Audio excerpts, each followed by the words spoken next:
We will be talking about the maquiladoras that have plagued the border between the U.S. and Mexico. Maquiladoras are factories where foreign companies send materials over to be assembled there.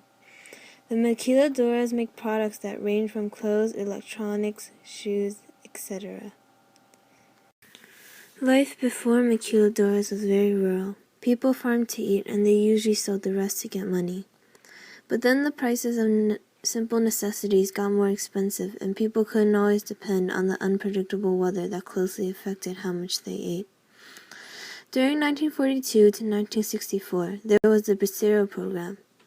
It allowed Mexican workers to work in U.S. factories, since most of the men were out on the front lines during World War II. But because this program was so profitable, it got extended for 2 more decades and gave rise to the idea of cheap migrant labor. The North American Free Trade Agreement, but it's called NAFTA for short. NAFTA is an agreement made by Canada, Mexico, and the United States. It would eventually eliminate most of the tariffs that trade barriers between all 3 countries. It was argued that free trade would bring about better living standards, new jobs, protect the environment, and abide by labor laws. But it has only brought new jobs. Since NAFTA, hundreds of new factories have sprung up, since companies can not only get cheap labor, but they no longer have to pay the tariffs when shipping in materials. Long working hours all day, every day, are common in maquiladoras. Toxic chemicals are everywhere in a maquiladora. Sexual abuse and harassment can be seen all over in a maquiladora. This is possible because maquiladoras are exempt from many regulations that would have made it a safe place to work. These are daily occurrences, but people put up with it because they don't want to be in complete poverty. But this can only help with so much. And if any of the workers try to resist, they are fired and replaced at will without a separation fee. What is money?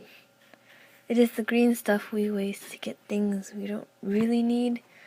But to the workers of maquiladoras, it is a necessity. It is what they need to buy what little food they need to stay alive, or other materials.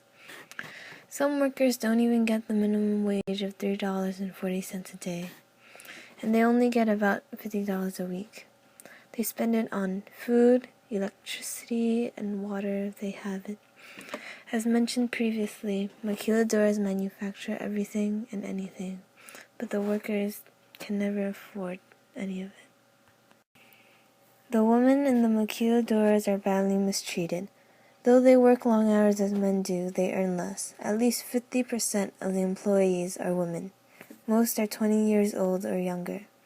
Sexual harassment, rape, torture, and femicides are not unusual in these buildings. Women usually get murdered after work and are raped before they get killed. One case in particular was about a 17-year-old girl named Maria Sagrario that was strangled to death after she left work and was found a few days after. Her family filed a case, but the authorities did nothing to look for the one responsible, nor did anything to prevent it from happening again. The pollution produced from the maquiladoras is very harmful to the environment. The people who manage the maquiladoras don't take care of where they put their toxic wastes, nor how they throw them away. This carelessness harms the surrounding environment of the maquilas and makes it dangerous for the people around those environments. Although there are inspections of the maquilas, they do not find any evidence of the toxic waste.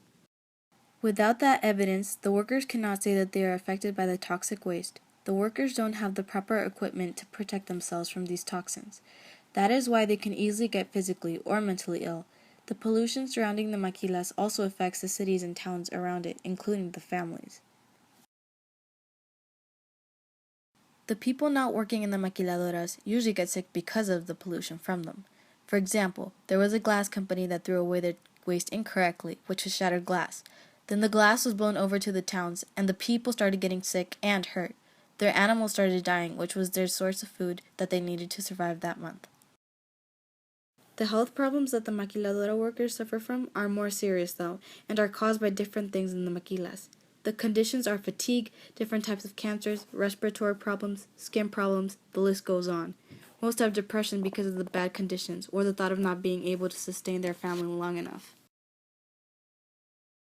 The people in charge of the maquiladoras have gotten and are still getting complaints from workers, but their responses are threats of getting fired and orders to go back to work. The press have also even made interviews with the managers, but they just say that no one has filed a case or no one has spoken up about it, when there have actually been a lot of filed cases unanswered to this day.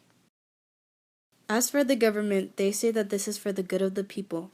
The maquilas provide jobs and money for the poor. They also ignore the people's complaints and overlook the problems that have gotten a lot of attention. The police have received multiple cases in which they just investigate for a short period of time and leave unsolved, and the people are left unheard. The workers and people from other communities have protested the mistreatment from the maquiladoras and are still doing so. People here in the United States have also been trying to spread awareness of the maquilas by creating organizations and protesting. They have been trying to improve the conditions by collecting donations to their campaigns and have been trying to expose huge corporations working with the maquilas. The workers have also organized themselves into unions that protest and have been arrested and criminalized because of it.